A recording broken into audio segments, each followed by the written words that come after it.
Bonjour, aujourd'hui on se lance dans une nouvelle étape au potager, la préparation de plants, mais pas n'importe lesquels.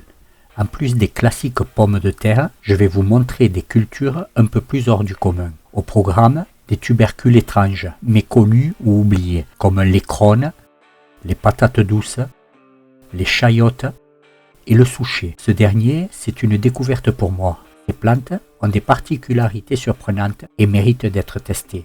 Alors voyons ensemble comment bien préparer avant la plantation.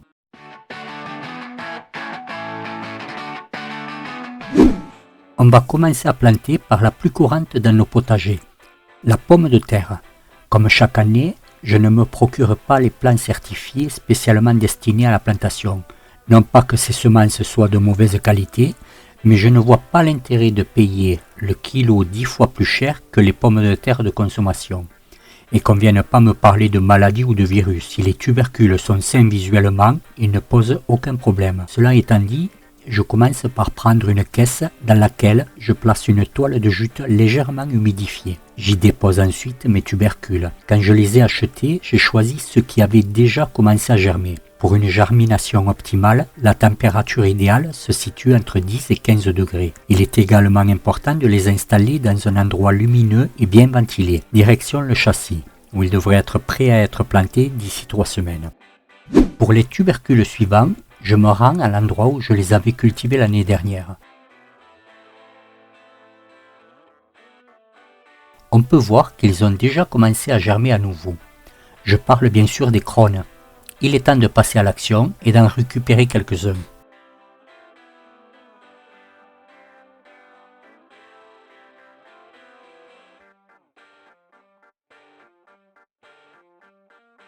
Après 10 minutes de cueillette, voici le résultat.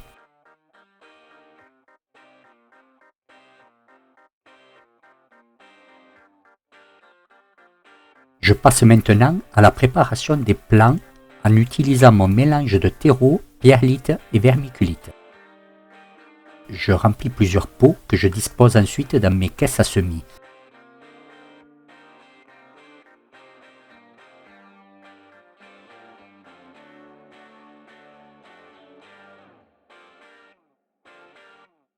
Avec un gobelet, je creuse de petites empreintes dans chaque pot. Puis, j'y dépose une pincée de tubercules.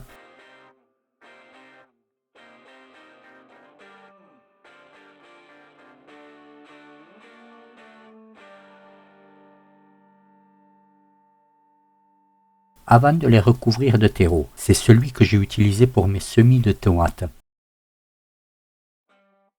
Pour terminer, j'arrose abondamment. Une fois cette étape terminée, les pots rejoindront les pommes de terre dans le châssis où ils patienteront jusqu'à fin avril début mai, avant d'être mis en pleine terre. Allez, on enchaîne avec une autre préparation, celle des patates douces. Si vous vous souvenez, lors de la récolte, j'avais mis de côté quelques tubercules. Pour cette préparation, j'ai besoin d'un substrat un peu particulier, c'est-à-dire un support neutre, sans nutriments et avec un pH équilibré. Son seul rôle sera de maintenir l'humidité. Et pour cela, rien de mieux que la fibre de coco. Il est temps de la préparer.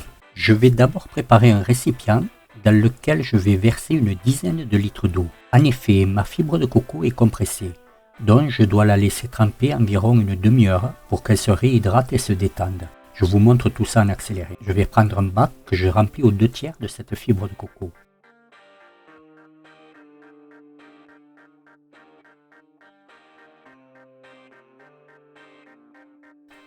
J'y dépose les patates et c'est tout.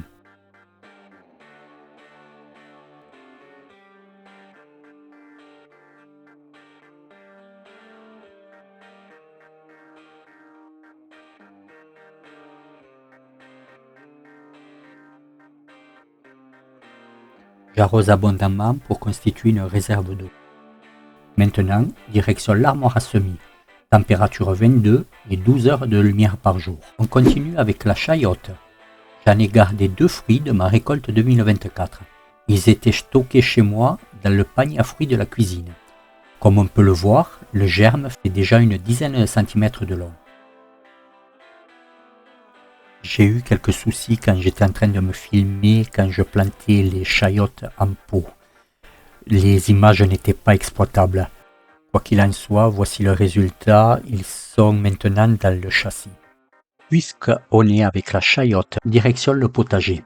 La saison dernière, j'en avais planté une que j'avais fait grimper au-dessus de ma plantation de tomates.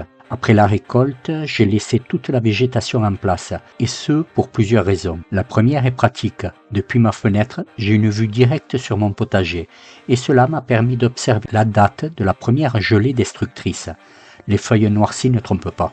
Ensuite, comme pour toutes les plantes, le retour de sève a permis aux racines d'accumuler des réserves pour mieux redémarrer dès que les températures deviennent favorables. Et c'est justement le cas maintenant. La preuve, on peut déjà voir un petit départ de pousses. Cependant, nous sommes encore tôt dans la saison et des gelées restent possibles. Je vais donc essayer de les protéger un peu pour assurer leur bon développement. Curiosité, je fais une petite vérification en plantant un thermomètre à 10 cm de profondeur pour mesurer la température du sol. Résultat, 15 degrés. Pas étonnant que la chayotte redémarre. Je coupe maintenant toutes les tiges sèches afin de pouvoir installer des bouteilles en plastique. Elles n'offriront qu'une protection limitée contre les gelées, mais en revanche, elles permettront de chauffer les jeunes pousses grâce à l'effet de serre lors des journées ensoleillées. Pour la prochaine culture, c'est une première pour moi, le souchet comestible, aussi appelé noix tigrée ou amande de terre. C'est une plante vivace originaire des régions chaudes. Cultivé pour ses petits tubercules sucrés, on peut les consommer frais, grillés. Il est facile à cultiver, il aime les sols légers, riches et bien drainés, ainsi qu'une exposition ensoleillée avec un arrosage régulier. La plantation se fait au printemps après réhydratation des tubercules. Pour gagner quelques temps, je vais vous montrer comment je vais procéder. Je vais les mettre en germée, puis je ferai des pots que je maintiendrai sous le châssis froid jusqu'au printemps. De toutes les façons, c'est une culture qu'on va suivre tout au long de la saison. Je vous en ferai une vidéo spéciale.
Merci d'avoir pris le temps de regarder cette vidéo, ça me fait vraiment plaisir. Mais ce n'est pas la dernière.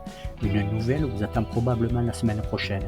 En attendant, merci encore de votre soutien, votre enthousiasme. Prenez soin de vous, restez curieux et à très vite pour la suite.